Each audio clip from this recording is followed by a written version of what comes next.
Bienvenido a una nueva clase de Yo Quiero Programar. Vamos a seguir un poco más con el tema de los lenguajes de programación, ¿sí? Pero ahora lo que vamos a ver es su clasificación. Es posible clasificarlos y vamos a ver cómo.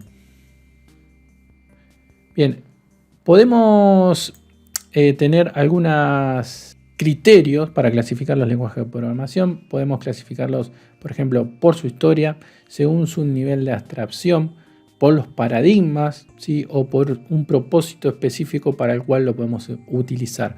Es posible también clasificarlos por la sintaxis. Hay varios lenguajes que comparten la misma estructura, ¿sí? Que son muy similares, pero si buscamos en internet o consultamos algún libro, no todo el mundo coincide cómo se debe clasificar un lenguaje de programación. Entonces, ¿cómo clasificamos los lenguajes de programación? Bueno, básicamente nosotros lo vamos a clasificar en tres. En generaciones que van desde la primera a la quinta generación. Otra forma es según la cercanía de la arquitectura. Cuando estamos hablando de cuánto más o más lejos o más cerca, tiene que ver con cuánto más la máquina entiende más fácilmente ese lenguaje de programación.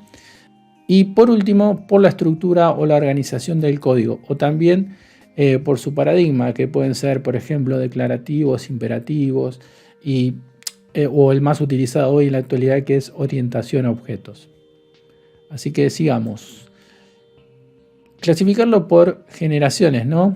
La primera generación, que esto ya lo vimos en otros videos, es la del código máquina, que está basado básicamente en el binario, ¿no? Cuando hablamos de algo binario es que es 0 o 1. Básicamente estamos hablando de eso. Segunda generación es cuando se utilizan lenguajes más simbólicos, como por ejemplo el lenguaje ensamblador, algo que nosotros podamos llegar a entender un poco más y no tengamos un choclo largo de ceros y unos. Vamos a entender algunas palabras, o por lo menos las palabritas nos van a ir indicando algo. Después tenemos una tercera generación, que son los lenguajes de alto nivel, que son códigos independientes de la máquina, parecidos más a un lenguaje humano o inclusive un lenguaje más matemático, y es mucho más sencillo de entender, como por ejemplo ya algunos lenguajes como nombramos antes, Fortran y demás, y esos, o C# o JavaScript, que vamos a ver en el diplomado.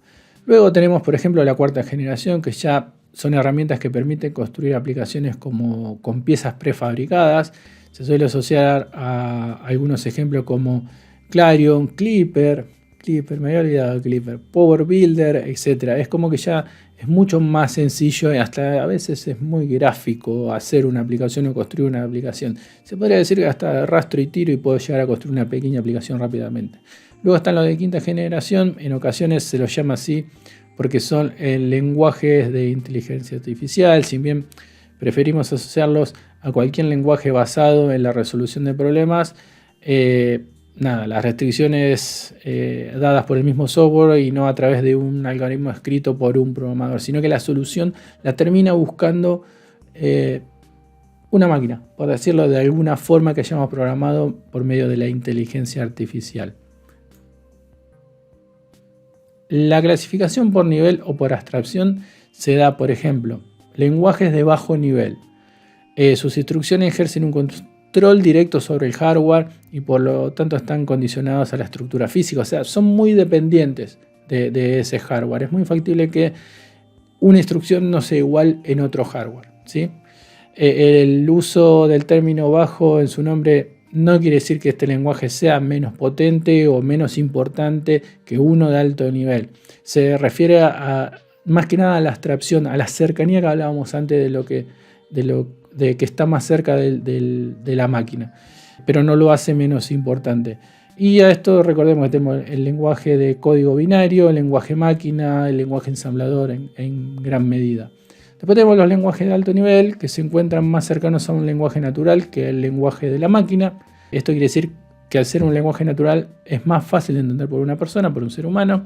Son independientes de las máquinas, pueden usarse en varias máquinas. Por ejemplo, hoy lenguajes como Java, C# son lo que denominamos multiplataforma. Podemos usarlo tanto en Mac como Windows como en Linux. Y nos abstrae del comportamiento interno. O sea, no tenemos que andar pensando cómo va a funcionar el hardware, sino que directamente lo usamos y listo. Como nombramos antes, tenemos Java, C#, Python, JavaScript.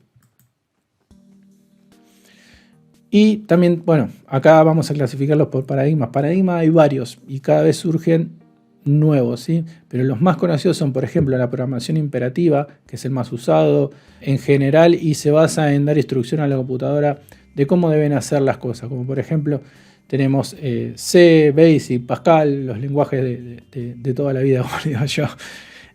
También existe la programación declarativa, que está basada en describir el problema declarando propiedades y reglas que cumplen un lugar en lugar de las instrucciones, por ejemplo Lisp y Prolog, ¿sí? Que se siguen usando actualmente. Luego podemos clasificarlo en la programación dirigida por eventos, paradigma en el que la estructura, tanto la estructura como la ejecución de los programas van determinando por sucesos que ocurren adentro del sistema. Por ejemplo, no sé, yo tengo una pantalla donde tengo un botón. Cuando hago clic en el botón, eso dispara el evento. Alguien hizo clic en el botón y ejecutó una instrucción y demás. O por ejemplo, si tengo un texto, cambio un texto, bueno, dispara algún evento o algo que ha sucedido, alguna interacción, dispara alguna porción de código. Luego tenemos la programación orientada a objetos, basada en la programación imperativa, pero encapsulando elementos denominados objetos. Ya lo vamos a ver en JavaScript y C#. Y esto nace también, como vemos ahí, con el lenguaje Smalltalk hace bastante tiempo. Luego también podemos clasificarlos por programación funcional, basada en la definición de predicados como un enfoque matemático como Haskell y Python. Esto como si fuera una función. Entra un valor, ejecuta y devuelve un resultado, como una función matemática. Hoy hay varios lenguajes, acá nombramos Haskell y Python, pero hay varios lenguajes o lenguajes que son multiparadigma, también tenganlo presente. También existe la programación lógica basada en la definición de relaciones lógicas. Esto es fácil, es 1 más 1 es igual, son iguales y da true, ¿sí? Entonces, en este caso existe, por ejemplo, Prolog.